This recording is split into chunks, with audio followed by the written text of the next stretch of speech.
Nagpakita ulit ng gilas itong rookie ng Lakers na si Dalton Knecht. Dahil alam nyo ba mga pre, pinaulan niya ng 3 itong team ng Boston Celtics. Sa loob lamang yan dito ng maiksing oras.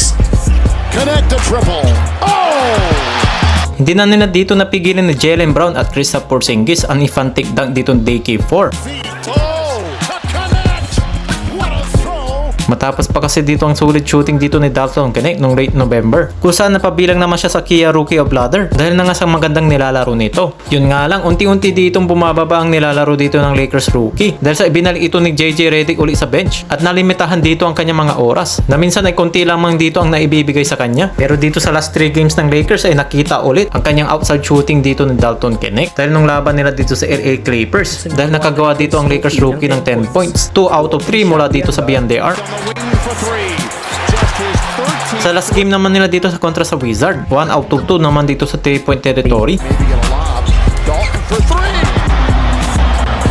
At dito na nga sa naging laban ng Lakers kontra na nga dito sa Boston Celtics ay si Dalton Knecht ang naging leading scorer dito sa bench ng LA Lakers at nakapagtala dito ng 13 points na meron itong 4 rebounds, shooting 3 out of 4 mula nga yan dito sa 3-point area. At ang malupit pa dyan mga pre ay sa loob lamang yan dito rin ng 14 minutes. At narito naman ang kanyang mga naging highlights laban na nga dito sa Boston Celtics. Magandang bounce kaagad ang ginawa dito ni AD dito kay DK4 para makagawa nga siya dito ng kanyang 200 slam dunk. Pero yun nga lang, late na dito ang kanilang naging depensa ni Jaylen Brown at Kristaps Porzingis para pigilan ito ang Lakers rookie. Oh! To connect. What a throw. At tinirahan naman dito ni Jaylen Brown na isang klaseng baseline jumper dito ni Knecht at magandang depensa ay pinakita dito ng Lakers rookie at sumablay dito ang tira ng Celtic star at na-rebound pa yan dito ni Dalton Knecht. Clock at 7 for Jaylen Brown. Rebound Connect. Pero nung si Knecht na dito ang sumukat sa depensa ni Jaylen Brown ay naipasok naman niya dito ang kanyang 3-point shot. Side Connect 3. Right now they are just Maski dito si Kristaps Porzingis ay hindi niya dito napigilan ang ginawa ditong 3-point shot ng Lakers rookie. Connect the triple. Oh! Nice hustle din dito sa ginawa dito ni Dalton Knecht para makuha nga niya dito ang rebounds. At ito pa mga pre ay wala dito nagawa dito si Derek White na alam naman natin na isa sa dito sa magandang depensa ng isa sa mga player ng Boston Celtics at hindi dito napigilan ng jumper dito ni DK4. Walsh defense.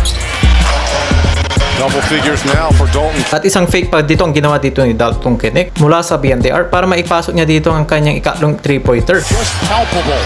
Connect.